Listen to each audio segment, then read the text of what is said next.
বাংলাদেশে এমন এমন লোক আছে যাদের ব্যবহার আচরণ একটা ভালো মানুষের মতো নয়। কেন বলছি, এই ভিডিওটা দেখুন, দেখে ক্লাসটি আপনারা কমেন্ট করে জানিয়ে দিয়ে। ধন্যবাদ।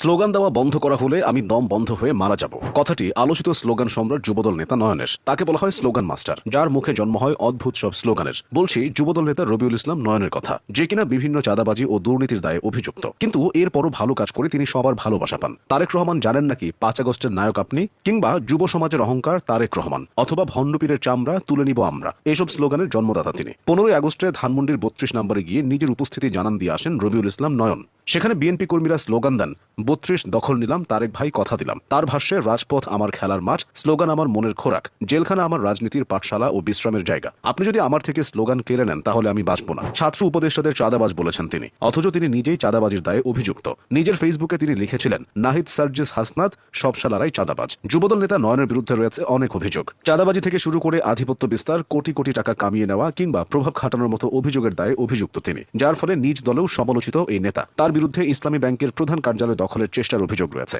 একটি বেসরকারি টেলিভিশন দখলের চেষ্টাও চালান নয়ন একসময় ভোল পাল্টে নিজের রূপ পরিবর্তন করেছিলেন। বাবরি চুল এবং লম্বা দাড়ি ও মাথায় টুপি পরে বেড়াতেন তিনি। অবশ্য পুলিশের জালে ধরা না দিতেই হাসিনার আমলে এই বেশভূষা নিয়েছিলেন। রবিউল ইসলাম নয়ন যুবদল ঢাকা দক্ষিণ মহানগরের সদস্য সচিব। তার বাড়ি মাগুরার মোহাম্মদপুরের নহাটা ইউনিয়নের পানিঘাটা গ্রামে। সাধারণ পরিবার থেকে উঠে এসেছেন তিনি। তার বাবার নাম আক্কাস শেখ।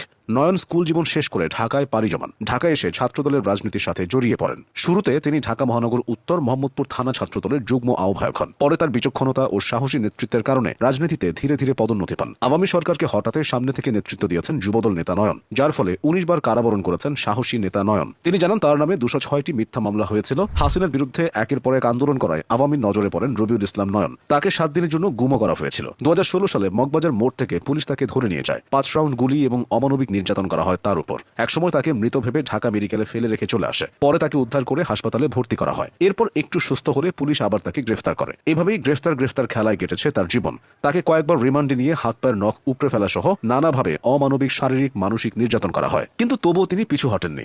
সমালোচনা থাকলেও মানুষের ভালোবাসা পেয়েছেন নয়ন। বিভিন্ন সামাজিক কার্যক্রমের সাথে জড়িত তিনি। মাগুরায় এক এতিমখানা মাদ্রাসাতে 300 শিক্ষার্থীকে খাবার খাইয়েছেন সম্প্রতি। তার এমন কার্যক্রম প্রায় দেখা যায়। তবে আলোচনা থেকে সমালোচনায় বেশি তাকে ঘিরে। বিএনপির তারুণ্যের সমাবেশে এক হকারকে থাপ্পড় মেরে সমালোচিত হন রবিউল ইসলাম নয়ন। তিনি বলেছেন, ছাত্র উপদেষ্টারা বাসায় গিয়ে চাঁদাবাজি করে। ইশরাকের মেয়র পদের জন্য আন্দোলনের সময় তিনি 2 ছাত্র উপদেষ্টাকে বলেছিলেন, মাহফুজ একটা সান্ডার নাম, আসিফ একটা ব্যাঙ্গের নাম। এছাড়াও চরমনায় পীরকে উদ্দেশ্য করে তিনি বলেছেন, মিথ্যা বলে নেশা খায় পীর সাহেব চরমনায়। তাই তাকে নিয়ে সবসময় চলে সমালোচনা। তবে যুবদলের একজন কেন্দ্রীয় নেতা হয়েও রবিউল ইসলাম নয়ন ছিলেন সবসময় মাঠে। জুলাই আন্দোলনে মাঠে থেকে নেতৃত্ব দিয়েছেন তিনি। পায়ে